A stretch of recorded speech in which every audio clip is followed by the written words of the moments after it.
Last weekend, at this site in the pro-Palestinian march, a terrorist flag was flown at this location, and that was the flag of the PFLP. Now, the PFLP have been carrying out terrorist massacres for 53 years, since 1968.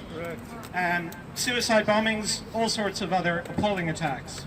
And their flag was here last weekend. The slaughter of the Fogel family stands out among recent PFLP attacks. PFLP fighters entered a family home, killed the parents and 2 children, and then left. And then on their way out, they heard a 3-month-old baby crying. And they went back in to finish off the baby. So imagine the kind of racist hatred that you need to hear a baby crying and to go back into that house and to kill her. And imagine the ignorance that you must need to march behind that flag through Dublin. We okay? Okay. Imagine the ignorance you must need to march behind that flag through Dublin to the Israeli embassy. And that's what we're dealing with. We're dealing with a combination of hatred, but for many people it's just pure ignorance. And it wasn't a one-off, as you probably know. Hamas flags have been held and carried, and Hezbollah flags in the streets of Dublin in the last number of years. I think at the last pro-Israeli demo there was a PFLP flag. There were racist chants here at the embassy last weekend. So I say to the protesters who are marching with terrorist flags and who are cool with racist chants, you've read too little. You're on the wrong side. You need to think more about this complex conflict that's very far away from you.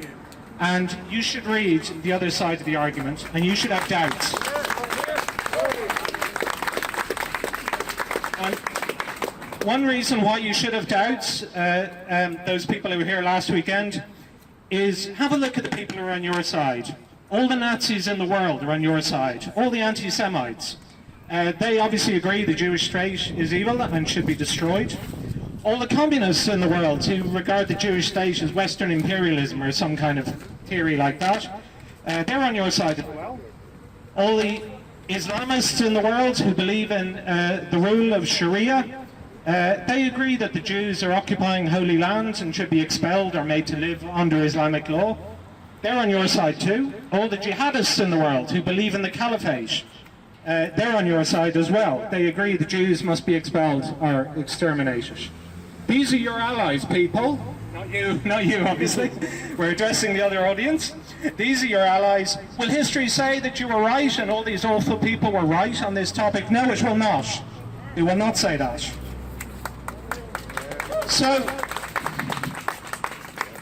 let me be positive. The people in Ireland who have decided that they understand this complex, faraway situation, take a look at Israel. Israel is a multicultural, liberal democracy. It's probably the only place most of us could live in the Middle East and be free. It has elections. Since 2006, Israel has had 7 general elections. Gaza has had none, and the PA has had none since 2006. They don't believe in it. It has freedom of religion. Jews, Christians and Muslims all worshipping freely. It has freedom of sexuality. It has all these things that the region, that the Middle East badly needs.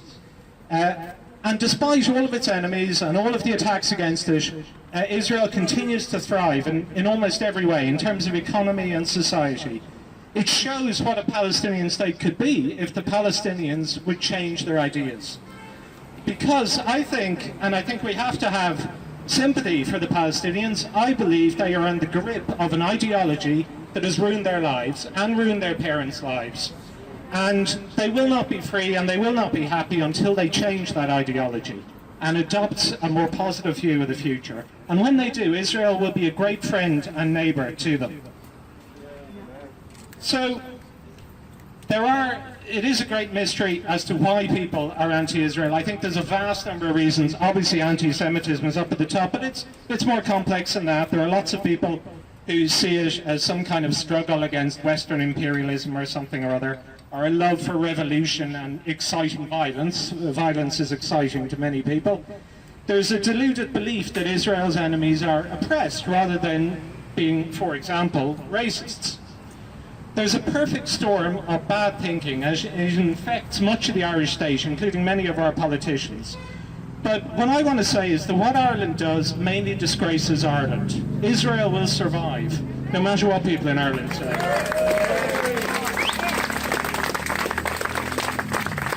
And I am Irish, so I don't want Ireland to be disgraced, but that is the way I feel, that this is all that it does.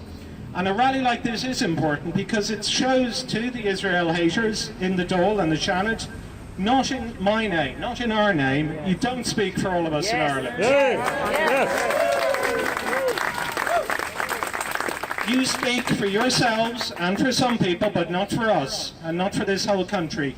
We stand with the diverse, multicultural democracy where everybody is free to worship or not worship. And we stand against racist states cleansed of Jews that also persecute Christians and other minorities. So I stand with Israel and not with Hamas, and so should everybody in my country. And I stand with the flawed, imperfect democracy against the jihadists and the racists, and I always will. Thank you very